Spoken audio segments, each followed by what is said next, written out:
मशाइख जो आदाब सिखाते हैं उसका मकसद आदाब दरबार मुस्तफ़वी है। यानी अगर बंदा यहाँ बादब होगा, आदाब वाला होगा, वो जब बड़ी बरगाह में हाजिर होगा तो वहाँ पर भी मुअद्दिब होगा। मकसद यही है, मकसद उधर का अदब। अगर यहाँ बेअदब होंगे वहाँ भी बेअदब होंगे। लेकिन इसका रिएक्शन भी है, क्योंकि अच्छी बातें, जिस तरह के हजरत ने भी वो बात फरमाई, एक मरतबा उनसे शरा शरीफ का कोई मामला टूट गया तो उस पर उलमाए ज़वाहिर ने उनसे बहस के लिए वो आने लगे। शेख ने दीवार दौड़ाई। इसमें कोई शक व शुबा नहीं कि साहिबाने इश्क जो होते हैं वो इश्क की मस्ती में बहुत सारे मामलात उनसे रह जाते हैं।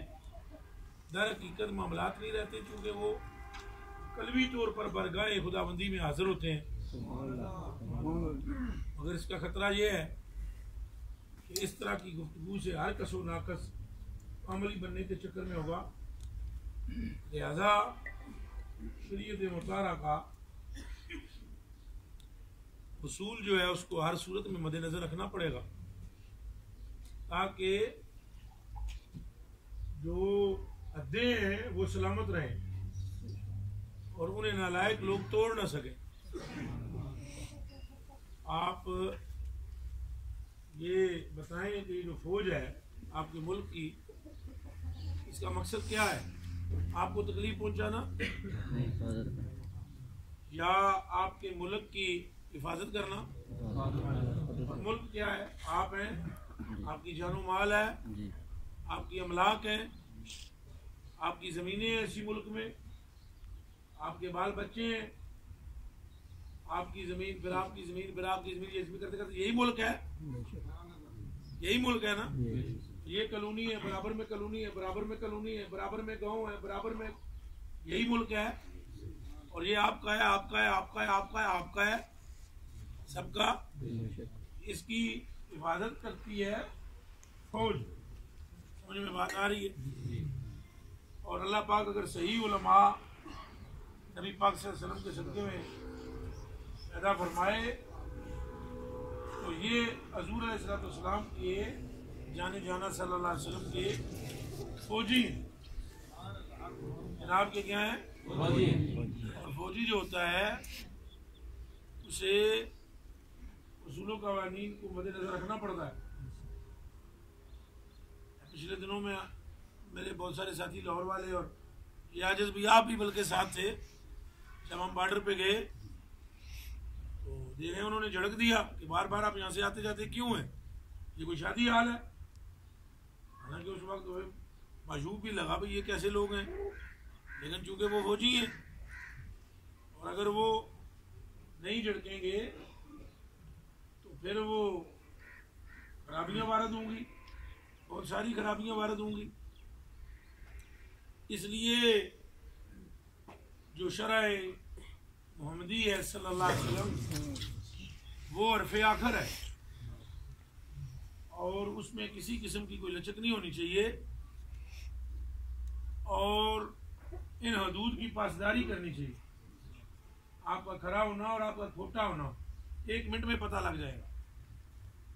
अगर आप हजूर से मुखलिस हैं आप खरे हैं, अगर आप हजूर से मुखलिस नहीं हैं तो आप खोटे हैं। हज़रत मुहय्यद्दीन इब्न अरबी रज़ी अल्लाह तआला अन्हु के पीर साहब के साथ एक साहब कुछ बुग़्ज़ रखते थे। अब ये बात आप सुने और वो सुबह मुश्ताक की तकरीर भी ज़हन में रखें। उस वक्त तो आपने भी आम लाई थी, जो टेलीफोन मुझे सुनाया था आप। मैं जिस जेद पर आप लोगों की तैयारी करना चाहता हूँ, अगर उस तरीके से आप तैयार हो जाएं मैदान माशर में रहमत आलम की कमली का साया आप पर हो, दिमाग में रखें। लेकिन आप मुझे नहीं समझ पा रहे हैं, हजूर को क्या समझेंगे? रोला तो यही है सारा, बहुत मुश्किल है। तो मुहय्यिद्दीन इब्न अरबी रज़ी अल्लाह तआला अन्हु जानते हैं कौन है?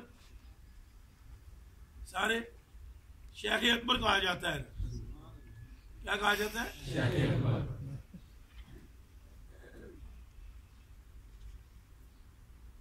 करोड़ों पीर मेरे अली शाह साहब जैसे अफराद इनके दामन में, और लाखों महबूबे इलाह जैसे अफराद इनके दामन में। समझ में बात आ रही है? ये है शेख अकबर। आप फरमाते हैं कि एक साहब जो थे वो मेरे शेख के साथ कुछ इनाद रखते थे, मैंने उनसे मिलना ही छोड़ दिया। अभी तो सुभान अल्लाह की है, आप आगे भी सुनो। आप फरमाते हैं रात को मुझे रहमत आलम जाना का दीदार हुआ सल्लल्लाहु अलैहि वसल्लम। हुजूर ने फरमाया वो फलाने बंदे में क्यों ना मिलना है? मैं अर्ज की कि मेरे पीर से कुछ असर रखता है।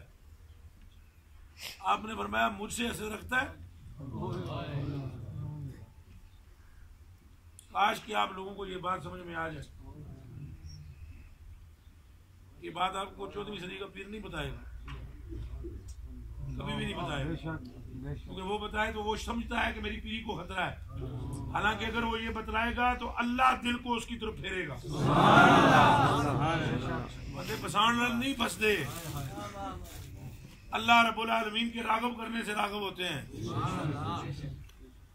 समझ में आ रही है बात के नहीं? तो तुम अपने ताल्लुक की बुनियाद अल्लाह और अल्लाह के रसूल पर रखो। मुमकिन है एक बंदा मेरा मुखालिफ वो हजूर का ना हो, जब हजूर अलैहिस्सलाम के साथ वो मोहब्बत करता है, आपको कोई काम नहीं है उसके साथ एराज करना। आप उससे मिलो, अगर खड़े हो तो ऐसी मोहब्बत से मिलो कि उसके दिल में हमारी मोहब्बत भी हो जाए। क्या क्यों है ना? लेकिन हजूर पर नूर सल्लम की रजा के लिए, अल्लाह की रजा के लिए सरकार ने रात को फरमाया मुहय्यिद्दीन मेरा मुखालिफ है हो। अल्लाह चुप हो गए। आगे नहीं, आगे फिर तू लोगों से तल्लुक मेरी वजह से रखेगा या पीर की वजह से? ये शेख अकबर जना कामिल है, इसलिए बात छुपाई नहीं, सामने कर दी। नाकस होता है ना, जुड़ जुड़ जुड़ जुड़ जुड़ जुड़, तो फिर जुड़ जुड़ ही होती। खरे लोगों की बातें खरी होती हैं, सच्चे लोगों की बातें क्या होती है? सच्ची होती है। अगर तुमने सच्चे दिल से कलमा शरीफ पढ़ा है तो तुम्हारे गुनाह तुम्हें नुकसान नहीं दे सकेंगे भाइयों, और अगर तुम्हारे अंदर में सच्चाई में खोट है तो तुम्हारी नेकियां तुम्हें फायदा नहीं दे सकेंगी। तो कुछ होश करो, अंदर से मुखलिस हो जाओ अल्लाह और अल्लाह के रसूल के साथ। कोई नहीं, गलतियां सारी बख्शी जाएंगी, मगर तब जब खुलूसे नियत से अल्लाह की तौहीद और रसूल की रिसालत का इकरार होगा। जनाब ने फरमा दिया है असदुन्नास यौमल क़ियामह मिन उम्मती मन क़ाला ला इलाहा इल्लल्लाह मुहम्मदुर रसूलुल्लाह खालिसन बिक़ल्बिही और नफ्सी। जिसने सच्चे दिल से कलमा पढ़ा है, सच्चे दिल से, मैं क़यामत के दिन मेरी शफाअत उसको मिलेगी। सुभान अल्लाह। और शफाअत गुनहगार दी होगी, नेकोकार की नहीं। ये खुद फरमाया उन्होंने, नेकोकार की शफाअत नहीं होगी। जनाब का अपना फरमान, मुत्तकी की शफाअत नहीं होगी, गुनहगार की होगी।